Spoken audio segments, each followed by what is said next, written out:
നമ്മളെല്ലാവരും പ്രവർത്തകരാണ് ശാശ്വതമായിട്ടുള്ള ചുമതല. ഒരു പാർട്ടി ആവശ്യപ്പെട്ടു.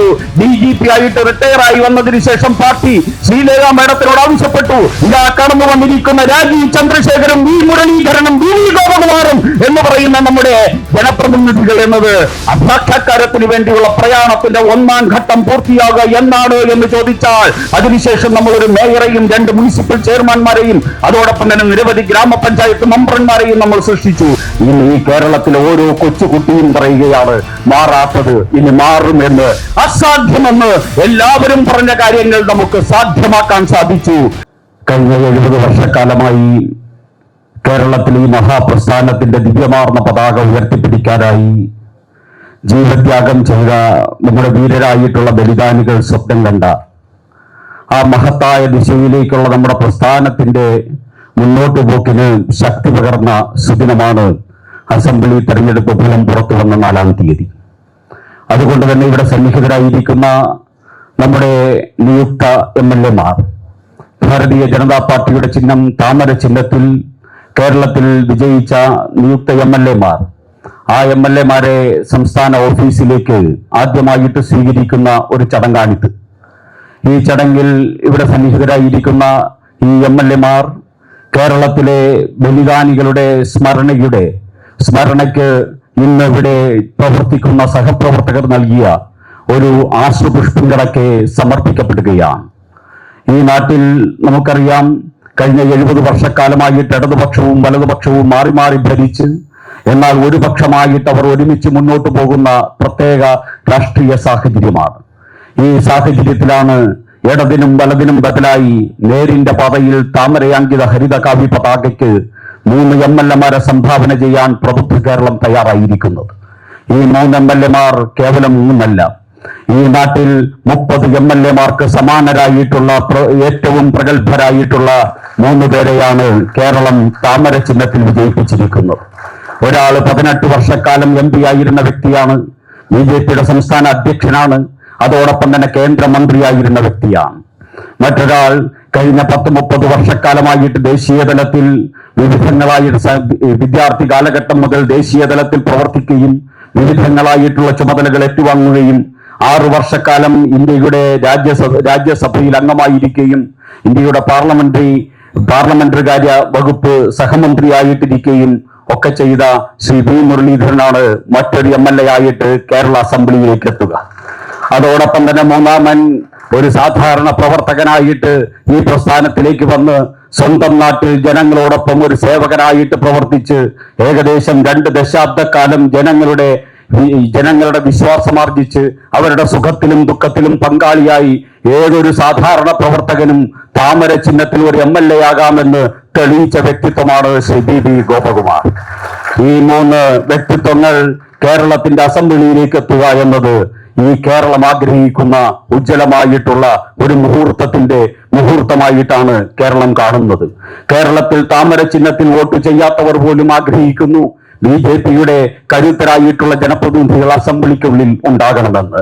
അങ്ങനെ താമര ചിഹ്നത്തിൽ ജയിച്ചവരുടെ മാത്രം ആഗ്രഹത്തിന്റെ സഫലീകരണമല്ല നമ്മുടെ ഈ 3 ജനപ്രതിനിധികൾ. ഈ കേരളം മാറണം, കേരളത്തെ മാറ്റണം, കേരളം വികസിത കേരളമാകണം, നമ്മുടെ കുഞ്ഞുങ്ങളുടെ ഭാവി ഭദ്രമാകണം എന്നാഗ്രഹിക്കുന്ന സർവ്വ കേരളീയരുടെയും പ്രതിനിധികളാണ് താമര ചിഹ്നത്തിൽ ജയിച്ച നമ്മുടെ ഈ 3 നേതാക്കന്മാർ എന്ന് വളരെ അഭിമാനത്തോട് പറയാൻ ആഗ്രഹിക്കുകയാണ്. ഈ നാട്ടിൽ ഒട്ടനവധി പരിഷ്കരണങ്ങൾ, ഒട്ടനവധി മുന്നോട്ടുള്ള പോക്കിന് ശക്തി പകരാൻ ഇവരുടെ സാന്നിധ്യം സാധിക്കുമെന്ന് നമുക്കെല്ലാവർക്കും ശുഭകരമായിട്ടുള്ള പ്രതീക്ഷകളുണ്ട്. പ്രിയപ്പെട്ടവരെ, നമ്മളെ സംബന്ധിച്ചിടത്തോളം കഴിഞ്ഞ കുറെ കാലങ്ങളായിട്ട് നമ്മൾ കഠിനമായിട്ട് പരിശ്രമിക്കുകയാണ്. അധികാര സ്ഥാനത്തേക്ക് ഭാരതീയ ജനതാ പാർട്ടി അവരോധിക്കുന്ന ആ സുദിനത്തിന് വേണ്ടിയുള്ള പരിശ്രമമാണ് നമ്മൾ ഏവരും നടത്തിയത്. 2024 നമുക്ക് 20% വോട്ട് നേടിക്കൊണ്ട് ആദ്യത്തെ MP-യെ കേരളത്തിൽ നിന്ന് താമര ചിഹ്നത്തിൽ വിജയിപ്പിച്ചുകൊണ്ട് നമ്മുടെ ആ ദൗത്യത്തിൽ നമ്മൾ വലിയൊരു കുതിപ്പ് നടത്തുവാൻ സാധിച്ചു. 2024 നിന്ന് 2025 തദ്ദേശ സ്വയംഭരണ സ്ഥാപനങ്ങളിലേക്കുള്ള തെരഞ്ഞെടുപ്പ് എത്തുമ്പോൾ നമുക്ക് ഒരു മുദ്രാവാക്യം നമ്മുടെ മുമ്പിൽ വന്നു.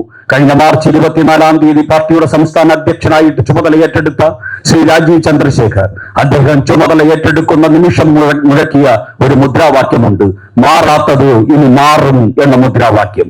അതോടൊപ്പം തന്നെ വികസിത കേരളം എന്ന മുദ്രാവാക്യം. ഇനി ഈ കേരളത്തിലെ ഓരോ കൊച്ചുകുട്ടിയും പറയുകയാണ് മാറാത്തത് ഇനി മാറും എന്ന്. കൊച്ചുകുട്ടികൾ പോലും ഏറ്റുപാടുന്ന രീതിയിൽ ആ മുദ്രാവാക്യം കേരളത്തിന്റെ മുദ്രാവാക്യമായിട്ട് മാറി. വികസിത കേരളം എന്നുള്ള സ്വപ്നം ഇന്ന് എല്ലാവരുടെയും സ്വപ്നമായിട്ട് മാറി. ഈ കേരളത്തിലെ ഏറ്റവും മതേതര മുദ്രാവാക്യം ഏതെന്ന് ചോദിച്ചാൽ ശ്രീ രാജീവ് ചന്ദ്രശേഖറും ശ്രീ നരേന്ദ്രമോദിയും ഈ രാജ്യത്തും കേരളത്തിലും ഉയർത്തുന്ന വികസിത കേരളം എന്ന മുദ്രാവാക്യമാണ് എന്ന് സർവരും സമ്മതിക്കുന്ന സാഹചര്യമുണ്ടായി. നമ്മൾ ഉയർത്തിയ വികസിത കേരളത്തിന്റെ പിന്നണിയിൽ അണിചേരാൻ ഈ കേരളം 10 വർഷം ഭരിച്ച പിണറായി വിജയൻ നിർബന്ധിതനായി. നമ്മൾ ഉയർത്തിയ വികസിത കേരളം എന്ന മുദ്രാവാക്യത്തിന്റെ പിന്നണിയിൽ അണിചേരാൻ വി.ഡി. സതീശൻ എന്ന് പറയുന്ന കേരളത്തിലെ പ്രതിപക്ഷ നേതാവിനെ നിർബന്ധിതമാക്കി. അതുകൊണ്ട് ഈ കഴിഞ്ഞ തെരഞ്ഞെടുപ്പ് ഭാരതീയ ജനതാ പാർട്ടിയുടെ നരേറ്റീവിനനുസരിച്ച്, ഭാരതീയ ജനതാ പാർട്ടിയുടെ മുദ്രാവാക്യത്തിനനുസരിച്ച്, ഭാരതീയ ജനതാ പാർട്ടി കേന്ദ്രീകൃതമായിട്ടുള്ള NDA കേന്ദ്രീകൃതമായിട്ടുള്ള ഒരു തെരഞ്ഞെടുപ്പായി ഈ കേരളത്തിലെ 16ാം അസംബ്ലിയിലേക്കുള്ള തെരഞ്ഞെടുപ്പിനെ മാറ്റാൻ നമ്മളുടെ ഓരോരുത്തരുടെയും പരിശ്രമം കൊണ്ടും നമ്മൾ ഈ കേരളത്തിൽ ഉയർത്തിയ ജനകീയമായ മുദ്രാവാക്യങ്ങൾ കൊണ്ടും സാധ്യതമായി. ആ സാഹചര്യങ്ങളാണ് നമുക്ക് വിജയിക്കാൻ വേണ്ടിയുള്ള കരുത്ത് പകർന്നത്. ഈ പ്രസ്ഥാനം വിജയിച്ചത് ഏതെങ്കിലും ഒരു പ്രത്യേക സാഹചര്യത്തിലല്ല, ഏതെങ്കിലും ഒരു പ്രത്യേക വ്യക്തിയിലൂടെയല്ല. ഞാൻ നേരത്തെ സൂചിപ്പിച്ചതുപോലെ കഴിഞ്ഞ 70 വർഷക്കാലമായിട്ട് ഈ പ്രസ്ഥാനത്തിന് അധികാര സ്ഥാനങ്ങളൊന്നുമില്ലാതിരുന്ന സമയത്ത് ഈ പ്രസ്ഥാനത്തിന്റെ പതാകവാഹകരാകുകയാണ് ജീവിതത്തിലെ ഏറ്റവും വലിയ അഭിലാഷം എന്ന് ആഗ്രഹിച്ച് ഈ പ്രസ്ഥാനത്തിന് വേണ്ടി സർവ്വതും സമർപ്പിച്ച ലക്ഷോപലക്ഷം വരുന്ന നമ്മുടെ പൂർവികരായിട്ടുള്ള പ്രവർത്തകരുടെ സ്വപ്ന സഫലീകരണം. അതോടൊപ്പം തന്നെ ഈ പ്രസ്ഥാനത്തിന്റെ ചുമതലകളിൽ ഒന്നുമില്ലാതെ ബൂത്തുകളിൽ പ്രവർത്തിക്കാൻ പറയുമ്പോൾ ബൂത്തുകളിലേക്ക്, വീടുകളിലേക്ക് പോകാൻ പറയുമ്പോൾ വീടുകളിലേക്ക്, പോസ്റ്റ് ഒട്ടിക്കാൻ പറയുമ്പോൾ പോസ്റ്റ് ഒട്ടിക്കാൻ, അങ്ങനെ സർവ്വതിലും സജ്ജമായി ദൈവതുല്യരായിട്ട് പ്രവർത്തിക്കുന്ന ലക്ഷോപലക്ഷം വരുന്ന കഠിനമായിട്ട് പ്രവർത്തിച്ച പ്രവർത്തകരുടെ ആ നിരന്തരമായിട്ടുള്ള പരിശ്രമത്തിന്റെ പരിസമാപ്തിയാണ് 1ാം ഘട്ടത്തിൽ നമ്മൾ നേടിയിരിക്കുന്ന ഈ 3 ജനപ്രതിനിധികളെന്ന് അഭിമാനത്തോട് പറയുകയാണ്. നമ്മളുടെ ഈ മുന്നേറ്റം ഇവിടെ അവസാനിക്കുന്നില്ല. ഞാൻ നേരത്തെ സൂചിപ്പിച്ചതുപോലെ ഒരു MLA നമ്മൾ സൃഷ്ടിച്ചു, ഒരു MP സൃഷ്ടിച്ചു 2024-ൽ. അതുകൊണ്ട് നമ്മുടെ മുന്നോട്ടുള്ള ഗതി അവിടെ തീരുന്നില്ല. അതിനുശേഷം നമ്മൾ ഒരു മേയറെയും 2 മുനിസിപ്പൽ ചെയർമാൻമാരെയും അതോടൊപ്പം തന്നെ നിരവധി ഗ്രാമപഞ്ചായത്ത് മെമ്പർമാരെയും നമ്മൾ സൃഷ്ടിച്ചു. നമ്മൾ വീണ്ടും നമ്മുടെ ആ പ്രയാണം മുന്നോട്ട് തന്നെ പോവുകയാണ്. ഇപ്പോൾ നമ്മൾ ഇതാ 3 MLA-മാരെ സൃഷ്ടിച്ചു. ഇവിടെയും തീരുന്നില്ല നമ്മുടെ പ്രയാണം. നമ്മുടെ ഈ വികസിത കേരളം എന്നുള്ള സ്വപ്നത്തിന്റെ സാക്ഷാത്കാരത്തിന് വേണ്ടിയുള്ള പ്രയാണത്തിന്റെ 1ാം ഘട്ടം പൂർത്തിയാകുക എന്നാണ് എന്ന് ചോദിച്ചാൽ താമര ചിഹ്നത്തിൽ ജയിക്കുന്ന ഒരാൾ കേരള മുഖ്യമന്ത്രിയാവുന്നത് വരെ മുന്നോട്ട് പോകുന്ന ഒരു ഉജ്ജ്വലമായിട്ടുള്ള മുന്നേറ്റത്തിന്റെ ആദ്യത്തെ പടിയാണ് നമ്മൾ കടന്നിരിക്കുന്നതിന്റെ പ്രവർത്തകരെ. ഈ മുന്നേറ്റത്തിന് ശക്തി പകരാൻ കൂടുന്ന മുഴുവൻ സഹപ്രവർത്തകരെയും അഭിവാദ്യം ചെയ്തുകൊണ്ട് അഭിനന്ദിച്ചുകൊണ്ട് ഈ കേരളത്തിന് ദേശീയ തലത്തിലുള്ള നേതാക്കന്മാർ തന്നെ നമ്മളോട് പറഞ്ഞു, ഈ കേരളത്തിൽ ഇപ്പോൾ നടന്ന തെരഞ്ഞെടുപ്പ് സമാനതകളില്ലാത്ത ഐക്യത്തിന്റെയും അതോടൊപ്പം തന്നെ ഒരുമിച്ച് ചേരലിന്റെയും അതോടൊപ്പം തന്നെ പ്രൊഫഷണലിസത്തിന്റെയും ഒരു തെരഞ്ഞെടുപ്പാണ്. ആ തെരഞ്ഞെടുപ്പിന്റെ ആ പ്രൊഫഷണലിസവും ആ ഒരുമിച്ച് ചേരലും ഒറ്റ ലക്ഷ്യത്തിനു വേണ്ടി മുഴുവൻ പ്രവർത്തകരും ഒരേ മനസ്സോടുകൂടി പ്രവർത്തിച്ചപ്പോഴും നമുക്ക് അസാധ്യമെന്ന് എല്ലാവരും പറഞ്ഞ കാര്യങ്ങൾ നമുക്ക് സാധ്യമാക്കാൻ സാധിച്ചു. അതാണ് ഈ പ്രസ്ഥാനത്തിന്റെ കഴിവ്. ആ പ്രസ്ഥാനത്തിന്റെ സഹപ്രവർത്തകരുടെ മുമ്പിൽ ഈ വിജയം സമർപ്പിച്ചുകൊണ്ട് ഭാരതീയ ജനതാ പാർട്ടിയുടെ സംസ്ഥാന കാര്യാലയം മാരാർജി ഭവൻ, ഈ മാരാർജി ഭവൻ എന്ന് പറയുന്നത് ഐശ്വര്യത്തിന്റെ പ്രതീകമാണ്. ഈ KG മാരാർ എന്ന് പറയുന്ന നമ്മുടെ ആ മഹാമനുഷ്യൻ ഈ നാടിന്റെ ഓരോ ഗ്രാമാന്തരങ്ങളിലും ഇറങ്ങി നടന്ന് വിശന്ന് വലഞ്ഞ് ബസ്സിൽ കയറാൻ പൈസയില്ലാതെ ഒക്കെ കഷ്ടതയും യാതനയും ഒക്കെ സഹിച്ചാണ് നമ്മുടെ ഈ പ്രസ്ഥാനത്തെ പടുത്തുയർത്തിയത്. അങ്ങനെ KG മാരാറും K രാമൻപിള്ളയും O രാജഗോപാലും ഉൾപ്പെടെയുള്ള അറിയുന്നതും അറിയപ്പെടാത്തവരുമായിട്ടുള്ള നിരവധി നേതാക്കന്മാരുടെ അശാന്തമായിട്ടുള്ള പരിശ്രമമാണ് നമ്മുടെ ഇന്നത്തെ എല്ലാ നേട്ടത്തിനും ആധാരശിലയായിട്ടുള്ളത്. ആ നേട്ടത്തിന്റെ മുഴുവൻ കാർമ്മികത്വം വഹിച്ച KG മാരാർ, അദ്ദേഹത്തിന്റെ പേരിൽ അറിയപ്പെടുന്ന ഈ മാരാർജി ഭവൻ ഉദ്ഘാടനം ചെയ്യപ്പെട്ടതിനു ശേഷം ഈ മാരാർജി ഭവന്റെ ഐശ്വര്യമാണ് ഇതാ കടന്നു വന്നിരിക്കുന്ന രാജീവ് ചന്ദ്രശേഖരും V മുരളീധരനും V ഗോപകുമാറും എന്ന് പറയുന്ന നമ്മുടെ ജനപ്രതിനിധികൾ എന്നത് അഭിമാനത്തോട് പറയുവാൻ ആഗ്രഹിക്കുന്നു. അതുകൊണ്ട് ഇനി വരുന്ന കാലഘട്ടം ഭാരതീയ ജനതാ പാർട്ടിയുടേതാണ്. BJP നേതൃത്വം നൽകുന്ന BJPക്ക് വേണ്ടിയുള്ള ഒരു പുതിയ കേരളം, വികസിത കേരളം, അത് സാക്ഷാത്കരിക്കാൻ BJPയുടെ സാധിക്കുമെന്നുള്ള ഉജ്ജ്വലമായിട്ടുള്ള സന്ദേശവുമായിട്ട് ഇവിടേക്ക് കടന്നു വന്ന നമ്മുടെ പ്രിയങ്കരായിട്ടുള്ള നേതാക്കന്മാരെ ഒരായിരം അഭിനന്ദനങ്ങളോടെ ഞാൻ ഈ വേദിയിലേക്ക് സഹർഷം സ്വാഗതം ചെയ്യുന്നു. BJP-യുടെ സംസ്ഥാന അധ്യക്ഷൻ ശ്രീ രാജീവേട്ടനെ ആദരപൂർവ്വം സ്വാഗതം ചെയ്യുന്നു. അതോടൊപ്പം തന്നെ നമ്മുടെ പ്രിയങ്കരനായിട്ടുള്ള ശ്രീ വി മുരളിയേട്ടനെ ആദരപൂർവ്വം സ്വാഗതം ചെയ്യുന്നു. അതുപോലെ തന്നെ നമ്മുടെ പ്രിയങ്കരനായിട്ടുള്ള ശ്രീ BB ഗോപകുമാറിനെ വളരെ ആദരവോടുകൂടി സ്വാഗതം ചെയ്യുന്നു.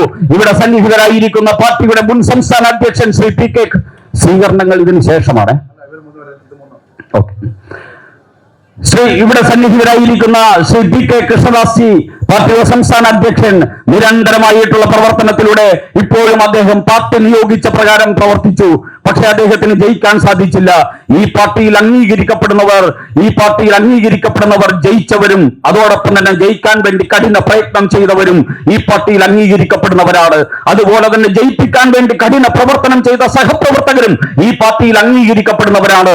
ശ്രീ PK കൃഷ്ണദാസിയെ ഞാൻ ബഹുമാനപൂർവ്വം സ്വാഗതം ചെയ്യുന്നു.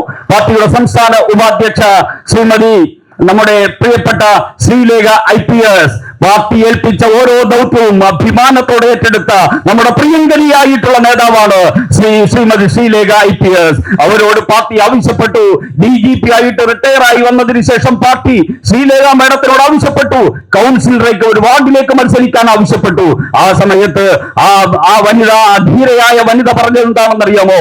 ഞാൻ പാർട്ടി അംഗമാണ്, പാർട്ടി പറയുന്ന എന്തും ചെയ്യാൻ ഞാൻ പ്രതിജ്ഞാബദ്ധയാണ്, ഞാൻ അതുകൊണ്ട് വാർഡിൽ മത്സരിക്കാമെന്ന് പറഞ്ഞു വാർഡിൽ മത്സരിച്ചു.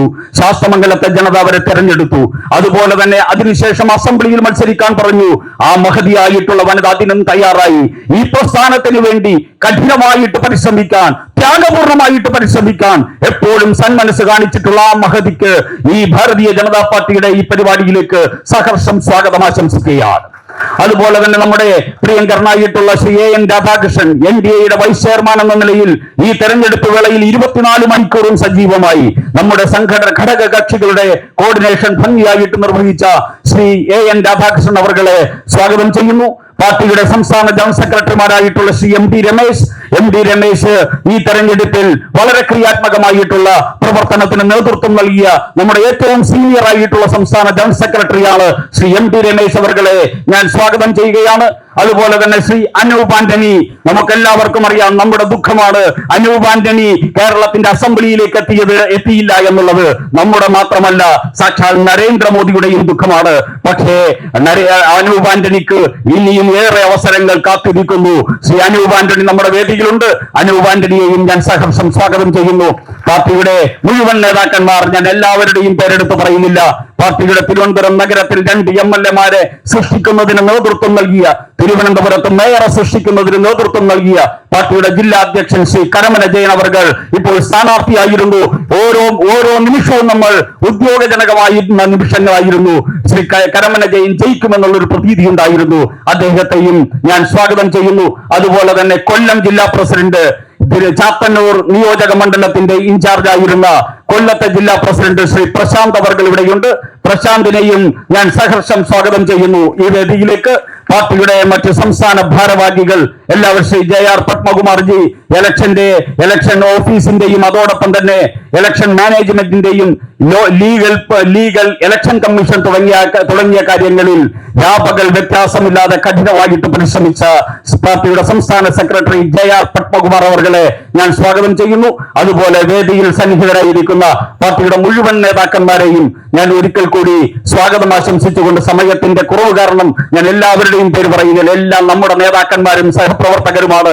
നമ്മളെ സംബന്ധിച്ചിടത്തോളം ഒരു ഘടകം മാത്രമേ ഉള്ളൂ. നമ്മളെല്ലാവരും എന്തു ചുമതലയുണ്ടെങ്കിലും നമ്മളെല്ലാവരും പ്രവർത്തകരാണ്.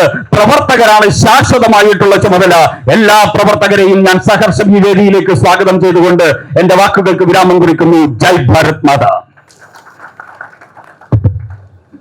നമ്മുടെ നിയുക്തരായിട്ടുള്ള MLA-മാർക്കുള്ള വലിയ സ്വീകരണം, വലിയ ഹാരം